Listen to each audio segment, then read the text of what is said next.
Halloween did not begin with masks and candy. Its ancient root, Samhain, was the night when the harvest ended and winter began.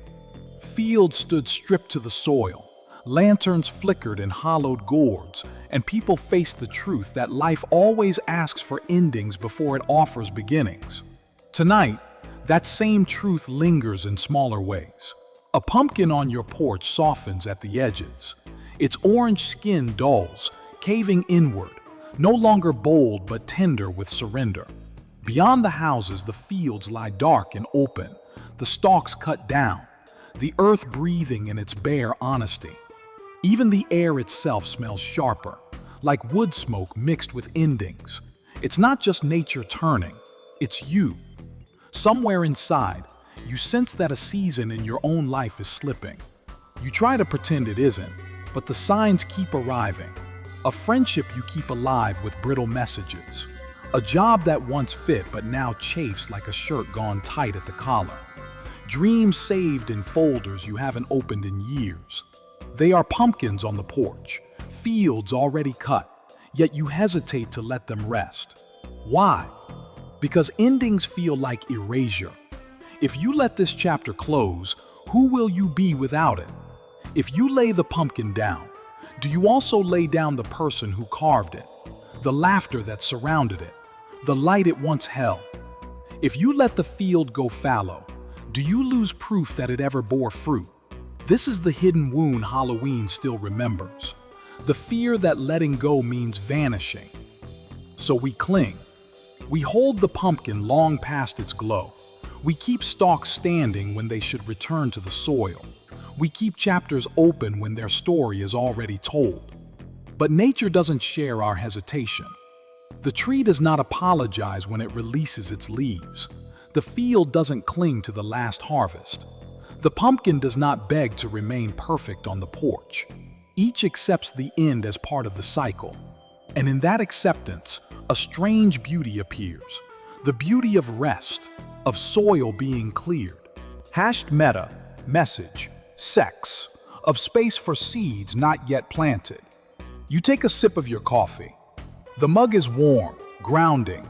The steam curls upward, a small candle in the quiet house.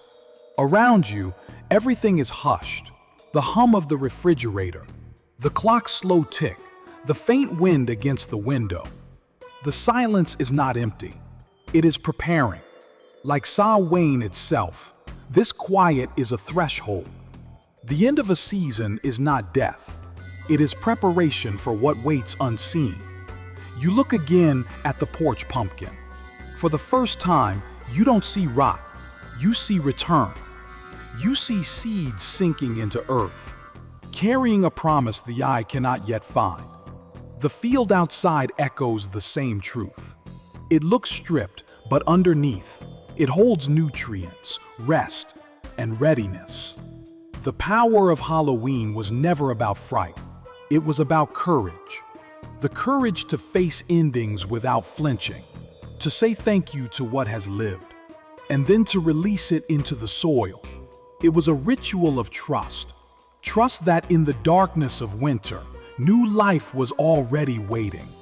And maybe that is the message for you this morning. Not to cling harder, not to preserve what is already softening, but to stand at the threshold and whisper, thank you. To believe, just for today, that endings can be kind. Letting go is not losing, it is planting. The mug warms your palms. The blinds sway with the breeze. The pumpkin slumps further, honest in its surrender. And in that small, ordinary moment, you realize the year is turning, and you are allowed to turn with it. The refrigerator hums low in the corner, steady as a heartbeat. The clock ticks on the wall, but somehow the minutes feel heavier than usual. You glance again at the porch pumpkin, its skin sagging a little more, and something inside you twists. The season is speaking clearly, but you are not sure you want to listen. Letting go has always been the hardest part. It isn't only about pumpkins or fields. It's about the things you've carried far past their time. An old friendship that feels like a faded photograph. A job that pays the bills but leaves your spirit gasping. Digital folders full of projects you once swore you'd finish. Clothes tucked in the closet that don't fit your body or your life anymore. You tell yourself these things keep you safe, tethered to an identity you don't want to lose. But deep down, you know, what once held you is now holding you back. If I let this end, who am I without it? The question whispers every time you think about moving on. It echoes when you hover over the delete button, when you think about sending the final message, when you imagine walking out of the office for the last time. Without these markers, do you disappear too? It's a quiet kind of fear, the kind most people don't talk about. We like to celebrate beginnings, new jobs, new relationships, fresh starts, but rarely do we honor endings. And so we drag them out, even when they've gone stale. We water withered plants because we can't bear to admit they've died.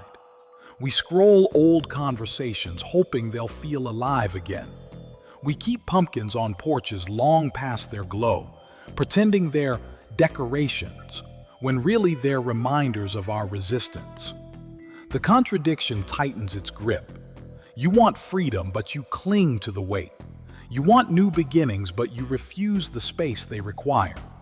Holding on feels like loyalty, but in truth, it's become suffocation. Roots can't spread when the soil is choked with old stalks. Your spirit can't breathe when every corner is filled with what no longer belongs. What you refuse to release begins to own you. You feel it in your body, the slump of your shoulders, the way your chest feels tight even when you're sitting still, the fatigue that greets you before the day has even begun. These are the costs of pretending nothing has ended. Your body knows the truth, even when your mind resists. The refrigerator hum deepens. The clock ticks louder. You realize how often you live in this suspended space, half present, half clinging. The silence between sounds becomes a mirror. You see yourself holding things you no longer love, keeping them upright like the sagging pumpkin, afraid that if you let go, you will lose not just the object but the version of yourself attached to it. It hurts because there was love here once. Joy once bloomed in that friendship. Pride once burned in that job. Hope once pulsed in those dreams. To let them go feels like betrayal. But perhaps it is not betrayal. Perhaps it is gratitude. To say thank you for what was and then to allow it to rest. Still, the resistance rises. You imagine your phone without those old photos, your closet without those clothes, your life without the familiar ache. The thought feels like standing on the edge of a cold field, staring at the soil, not knowing if anything will ever grow again. Fear whispers, what if nothing comes after this? And yet, the field answers with its own quiet certainty. It does not panic in its barrenness. It does not clutch the last husks of corn. It simply waits. It trusts what is hidden. Endings are not emptiness. They are trust in disguise. You hold your mug closer, though the coffee inside has gone cold. You realize you've been holding it out of habit, not for warmth. Just like the folders on your computer, the conversations in your phone, the memories you gone. Cold things, once alive, now clutched for no reason except fear of the silence. The refrigerator hums. It's obvious skepticism is goading. But the fact that's something that's costable, with whether you won't honor them or resist them. The pumpkin waits, slumped but dignified. The field waits, bare but breathing. Both remind you, clinging does not stop the season, it only exhausts the soul. And so you sit, mug in hand, silence pressing close, and face the truth. Endings are already here. The choice is whether to meet them with fear or with gratitude. The morning stretches on, but something inside you feels caught. The mug in your hands has grown cold, its warmth drained into the air. You keep holding it anyway, as though the habit matters more than the comfort it once gave. Outside, the porch pumpkin slumps further, sagging into the wood beneath it.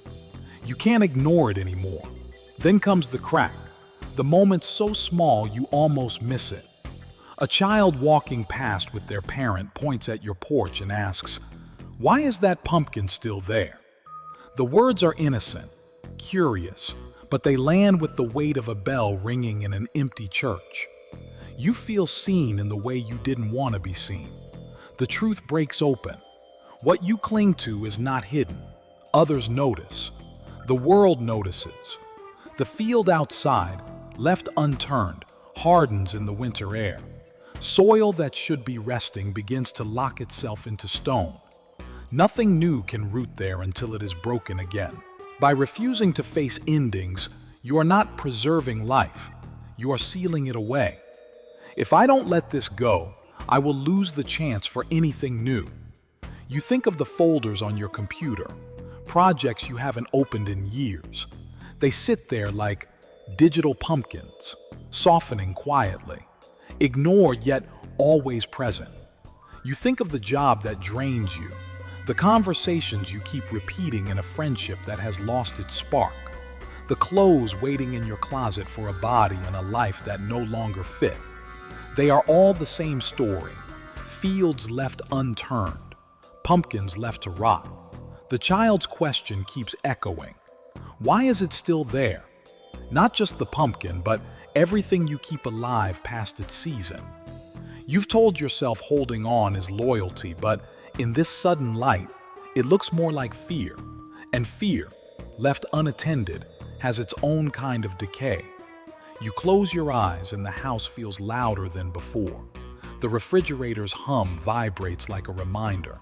The clock ticks sharper, cutting the silence into pieces. The blinds shift with the wind. Soft creak in the frame. Each sound feels like a nudge. Time is moving whether you bless it or not. Your body responds before your mind does. The tightness in your chest, the weight in your shoulders, these are signals of a deeper truth. Pretending nothing has ended costs more than facing the ending itself. By keeping the pumpkin on the porch, you are not preserving autumn.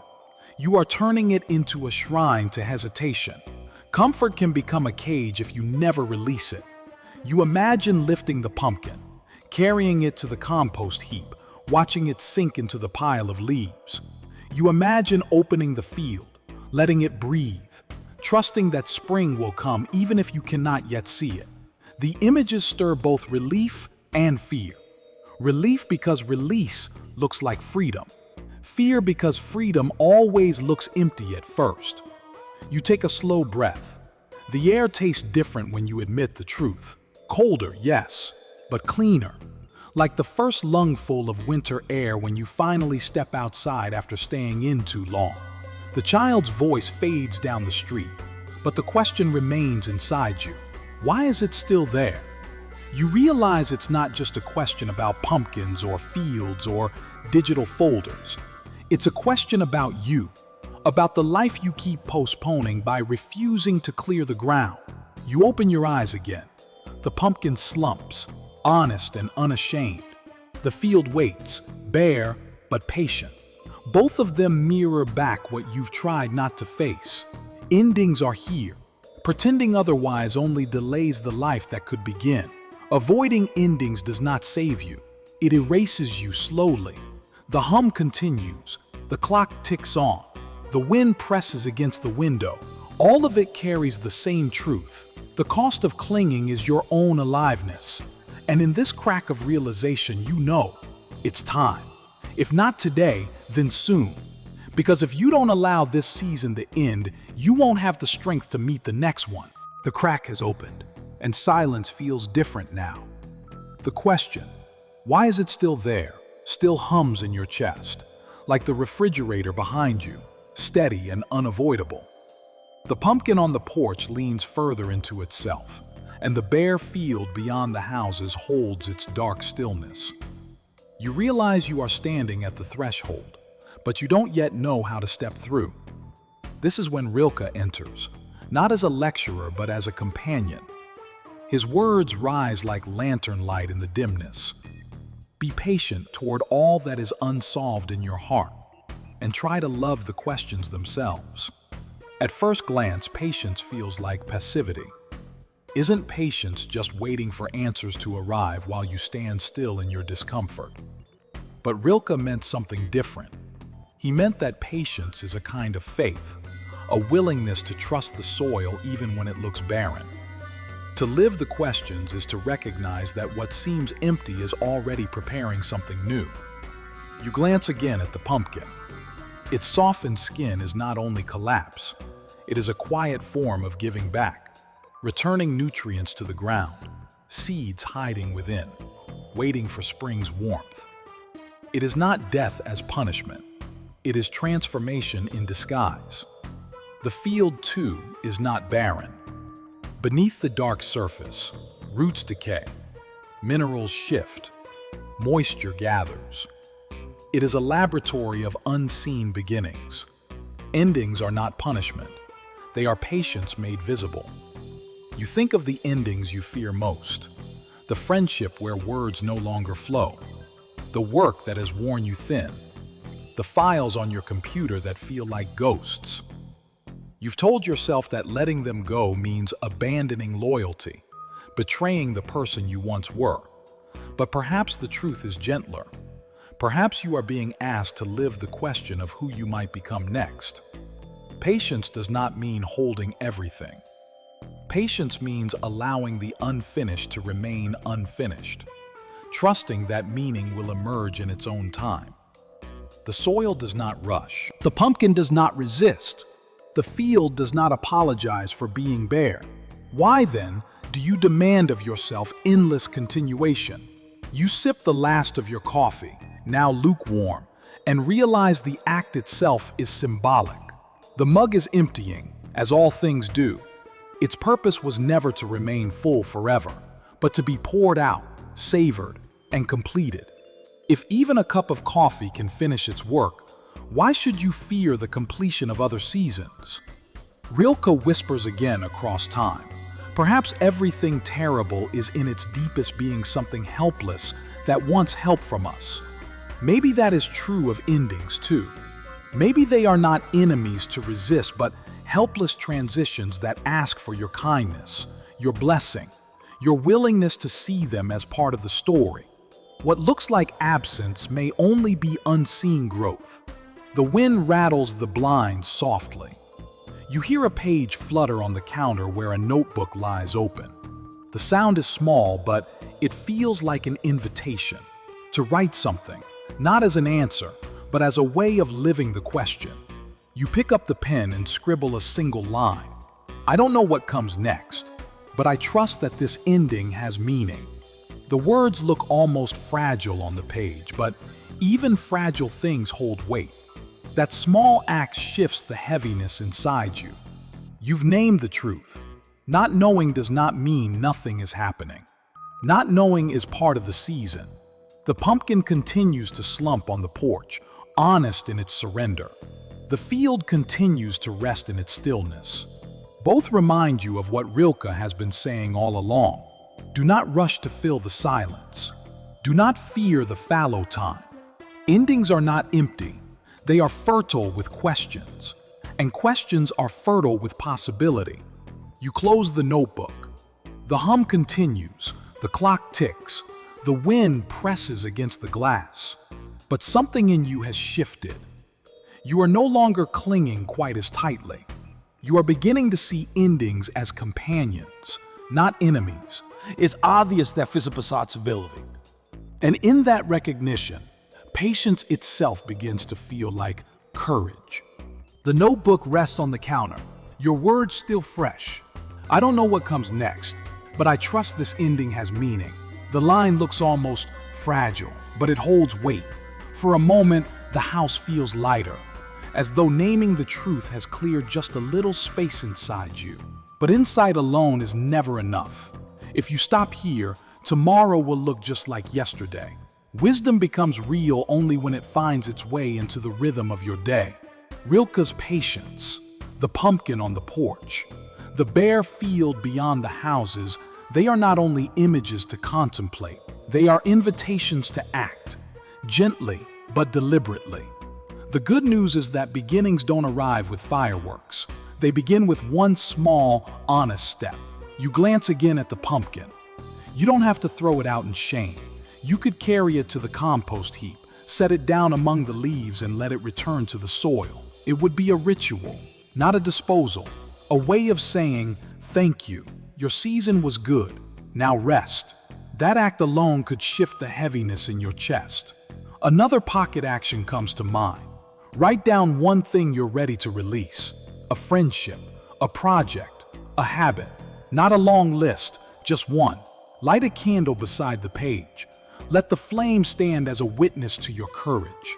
When you're ready, fold the paper, place it in a drawer, or tear it up. The action isn't about erasing. It's about honoring. It says, I see this ending, and I bless it. Release is not destruction. It is a form of gratitude. You think about your mornings, how they often begin with scrolling through messages and news, filling your mind before the day has even begun. What if, instead, you gave yourself 10 phone-free minutes? 10 minutes to breathe, stretch, or simply notice the light shifting through the blinds.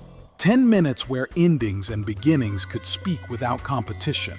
That small act would be a clearing, like the field lying fallow, like the porch emptied of its pumpkin. Another action could be even simpler. Write 3 intentions for the day. Not goals or tasks, just intentions. Be kind in one conversation.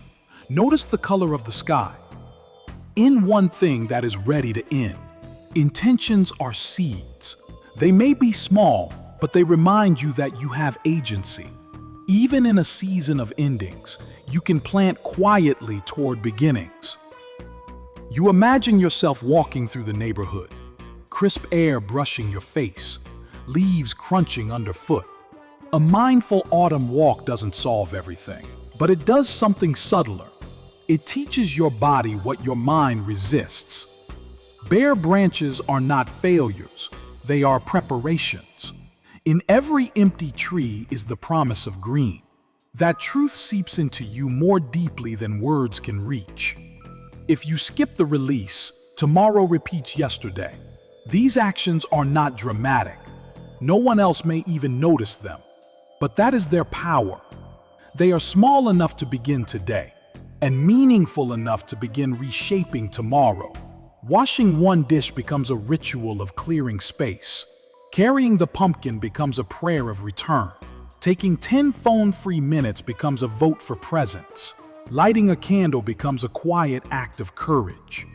You sip the last of your coffee, even cold, and it tastes different now. Not like something clung to out of habit, but like a companion you're ready to set down once it's done. That is what these small practices teach. To honor the purpose of each thing, then release it when its work is finished. Renewal begins not in grand gestures, but in ordinary acts of release. The house hums with its usual sounds, the refrigerator, the clock, the wind, but beneath them, a new rhythm is forming. You have moved from thought to action, from resistance to release. The season is still turning, but now you are turning with it. The candle burns low on the counter, a small flicker in the stillness. Outside, the wind has quieted, and the pumpkin waits on the porch in its softened state. You step closer to the window and notice how the last light of the day brushes across its surface, not hiding its collapse, but almost blessing it. The field beyond the houses lies bare, but the bareness feels different now. Less like loss, more like rest. All day the world has been showing you the same truth. Through the pumpkin, through the field, through the silence between hums and ticks, it has been whispering. Endings are not failures. They are part of the rhythm of living. You breathe this in, slow and steady. For the first time, you don't rush to push the thought away. You let it stay. The porch pumpkin, once a reminder of what you clung to, now becomes a teacher of release. The field, once a mirror of emptiness, now becomes a symbol of readiness. These images close the circle. They began as heaviness, but they end as guides. The world hasn't changed, but you have. You glance at the mug on the table. empty now, but not sad. Its emptiness is proof that it served its purpose. The same is true for chapters of your life. They do not have to last forever to be meaningful. They only have to be honored for what they gave and then released when their season is complete. You open the door and step onto the porch. The air is cool, sharp with the scent of smoke and fallen leaves. You crouch beside the pumpkin and place your hand lightly on its softened skin. For a moment, you whisper a simple thank you, not just to the pumpkin, but to everything in your life that has reached its natural close. You feel silly at first, but then relief washes over you. Gratitude has a way of easing what fear could not. What you bless in its ending will return to you in a new beginning. The field waits in its darkness. You realize it does not need your control. It only needs your trust.